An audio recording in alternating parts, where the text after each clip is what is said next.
Yo, it's Sway. Sway. Sway. Sway. Sway. Sway. Sway. In the morning. In the morning. In the morning. In the morning. In the morning. In the morning. Only on Shade 45.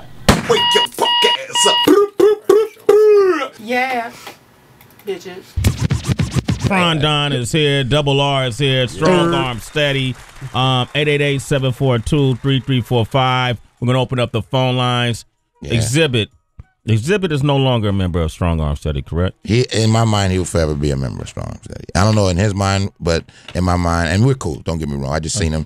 He got a new album coming out. And like I said, we were just hanging and rock the bells. I got to hear the album. It's incredible. And what happened though? But it was, you say in my mind, but you're not sure what happened. Why isn't it concrete? I know this is an old story, but I never talked to you about it. Really? We never talked. So. Okay. No, it's real simple. X started with us, man. You know, and I started with X in a sense of where I began to get mainstream exposure and like I say, travel the world and stuff. So X, when we actually started to get into commercial buzz, and I say commercial buzz when making money, making money, and then, but I mean more sense where you got cats who are of importance trying to sign you and deal with you, and it becomes that type of game. And we went through that for about 2 years, and X rode that walk with us. And then when we had the opportunity to do the Warner Brothers deal with Kweli and Corey Smith, right, which was actually Corey Smith having the deal at Warner. Corey Smith manages Talib Kweli and Black Smith. Yeah, and he used to manage De La Soul. Right. He actually put out the last De La Soul record, and actually they put out a record since then, but the last real De La Soul record, and Corey had a label and Kweli had a label, and they offered us a deal. They offered it, with the group unanimously, Xzibit included, and he felt like that the deal wasn't good for him individually. It was right on the peak of his Pimp My Ride and all of the film and TV stuff that he started, and he felt like it wasn't a good move, And in hindsight, honestly, 5-6 years later, it wasn't going to be a good move for X. You know what I'm saying? It wasn't a good move for Strong Arm Steady in totality. I really love and appreciate Corey Smith and Kweli, and forever will, for putting out that album, Arms and Hammers, because it wasn't an easy album. What made it a bad move? Well, just in the sense of, I would say this to any artist that's listening to me and that hasn't gotten to the point that I'm at, and I'm not saying that I'm at a point that I'm satisfied, but I am at a point, and I am happy. But know this, that you can do everything you're trying to do on your own without the assistance necessarily of another artist. I don't mean, when I say assistance, I mean it's okay to work together and to collaborate and to be friends and to connect the dots and to create a perception in the marketplace.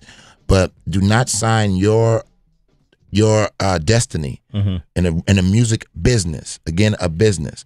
Don't sign your destiny in a music business to another artist, because that artist, what we do as creative forces is passionate. They're never going to put you in front of them. Never. They're not going to be more passionate about you than you are going to be. Yeah. And it's just a natural thing. It's nothing against them. We see it all the time when you look at, as talented as let's say a Busta Rhymes is. Yeah, man. And then, Flip Mode. Right. Busta's always been hot, so it's hard. It would be hard for a Busta to give you. It's up to you to go get your own buzz. Basically, you can't put all that in Busta's hand, or even with Nas, or people who came up around Nas, or even Jay, for that matter. And then at the same time, Sway, it can be done, because we have seen successful examples of it. But again, I think that the artist has to be comfortable in their skin. They have to be confident in their position in music, and they have to be focused on the business aspect of it. Do you feel like, I tell you examples of where it worked well is with, let's say, Drake and Lil Wayne. It worked well. It worked well. Tiger and Lil Wayne. I think the MMG thing is working well. MMG, Ross and Wale and Meek Mill. Yeah. And everybody there. Everybody there seems like maybe this generation gets it, because they've seen so many. I think, and this is true. I was talking to somebody about this yesterday.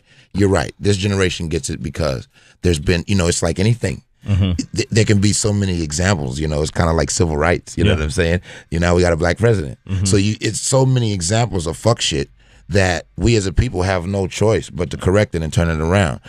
And Rick Ross is a shining example. I think 50 Cent was the start of it. And it really, like I say again, it's about the artist being comfortable financially, comfortable position wise, and all of that, man. It all plays a role. It's Sway in the morning, only on Shade 45.